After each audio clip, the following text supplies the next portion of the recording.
We get into quarterfinal heat number 2. This is another epic matchup on so many levels. Hayden Rodgers, hard-charging rookie out of San Clemente, California. Call him the human cannonball. This guy has so much power, but let's take a look at the first wave ridden from Hayden.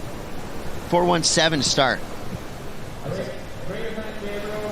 All right, we're getting the rhythm going. This is going to be a really fun heat. Hayden Rodgers has been working with Matt Myers.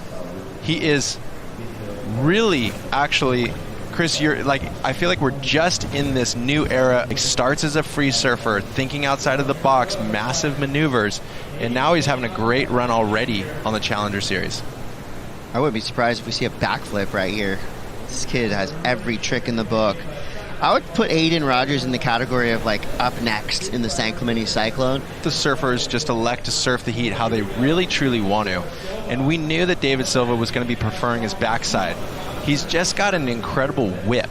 I say geometric a lot, but his ability to turn on a knife's edge and get vertical with so much speed, the most like competitive prodigy surfers in California, in the world. And so to be able to tap that mind and just be like, hey, like, and I know Chloe's so good with working with the younger generation, so he's almost like hand-picked Hayden, and you can now see him transitioning into becoming a competitive surfer. A guy like Gabriel, the more room you give a surfer like this, the more they're going to take and make the most of it. So Hayden down the beach a little bit further south, he gets his own rendition. He's going vertical. Chris, you talked about Hayden and where he sits within that, you're calling it the San Clemente Cyclone.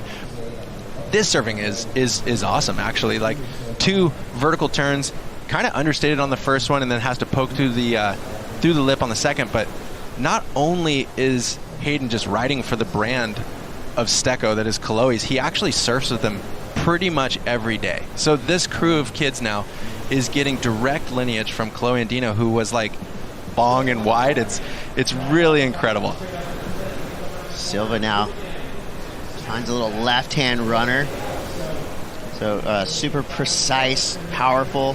His first score comes through a 4.60. Hayden's last wave a 4.90. See where the judges go with Silva's frontside snap combo.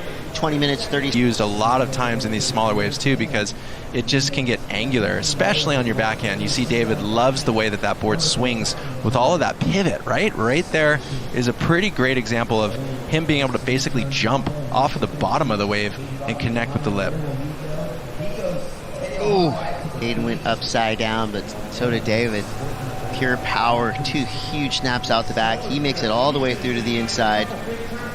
And I feel like this is another one of those surfboards that you just want to find and hold and feel the magic of it, because Deivid is so connected to this Slater design board, the stab events and through what Slater has done with these boards. Dan Mann, to me, shapes some of the best small wave surfboards that we've ever seen.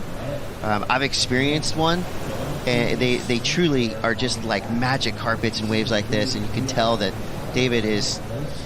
He's like one organism with his board. They're just fully connected here. Well, those turns, oh my goodness, he just continues to belt it. The turns out the back, this first one is not pivoty at all. He drives right into the lip and slams it hand on deck, compresses perfectly. But this one, he basically just e-brakes, bam, gets right up on the lip, makes the most of a condensing section. He has such a tight stance, but he's able to be such low center of gravity. And a lot of times you see surfers having to do one or the other. It's hard to remain so low through the turns and so compressed while your stance is that tight. So Deivid is one of the best, truly. YouTube edits, about this kid, because Hayden is really good in the air. That's exactly what you need to do if you want to stand a chance beating Deivid Silva. Spectacular, big surfing, perfect technique, quick little stall on the takeoff, and then launches. No, this is so hard. He's actually coming from behind that section. Woo!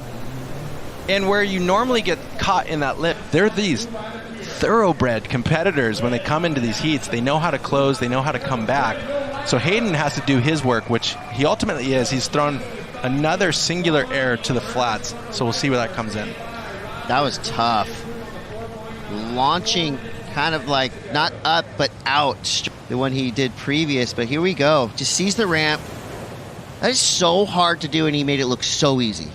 The reason that's so hard to do is because it's just the timing. It's so awkward. You're coming into it, you're not lifting up over the lip, you're actually just pushing the board to the flats, which when you land, you have to continue the inertia of your spin from a body mechanic standpoint. Who's looking, what's happening? Silva now fighting back. Score just dropped for Hayden Rodgers. Wow. Equals his previous 7-1-7, so gnarly with guys like this still competing at a super high level. Second turn didn't go his way. Most likely not going to be the 8-3-4. That would have to be the best wave of the heat. The bummer here, Chris, is he got slightly hung up in that first time on the second turn, so both maneuvers just barely out of rhythm for Deivid, but could he have unlocked the 8-3 that he needs on that wave? I don't necessarily know. And Hayden's going to use his priority, so he's held Silva off this wave. Nice little 360 throwback. Shout out Shane Horan. 5 seconds left. We are witnessing the rise. Props to Deivid Silva. He made it a heat. Strong 6-point ride to start. Deivid shows us that he's apt in the air. It is to be tactical in your approach today. Hayden, I feel like that's exactly what you did. How did you want to approach this quarterfinals heat? Yeah, I kind of figured that Deivid was going to sit over on that pier bowl right, and I was kind of just trying to stick to my strengths, which is like down the beach lefts, kind of hooking airs.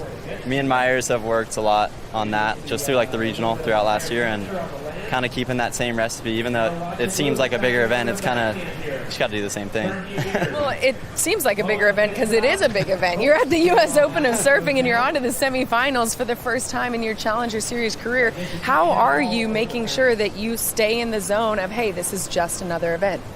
Yeah, it's pretty trippy. I mean, you kind of go through it like from your amateur career to the QS, like even that seems crazy winning a QS event, let alone like a Challenger. So I think it's just like finding that confidence and just sticking to what you can do. Yeah.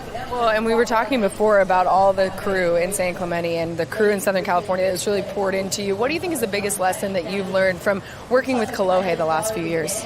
Yeah, Kolohe's helped me out a lot. I started riding for his company like 2 or 3 years ago. Just I feel like surfing with good surfers every day helps push you a lot. Obviously, like you see them ripping down the beach and then you want to do better. He's taken me on trips, just all that, kind of like helping with confidence for sure. Well, put yourself in the list. You're on the semifinals. We'll see you soon. Thank you.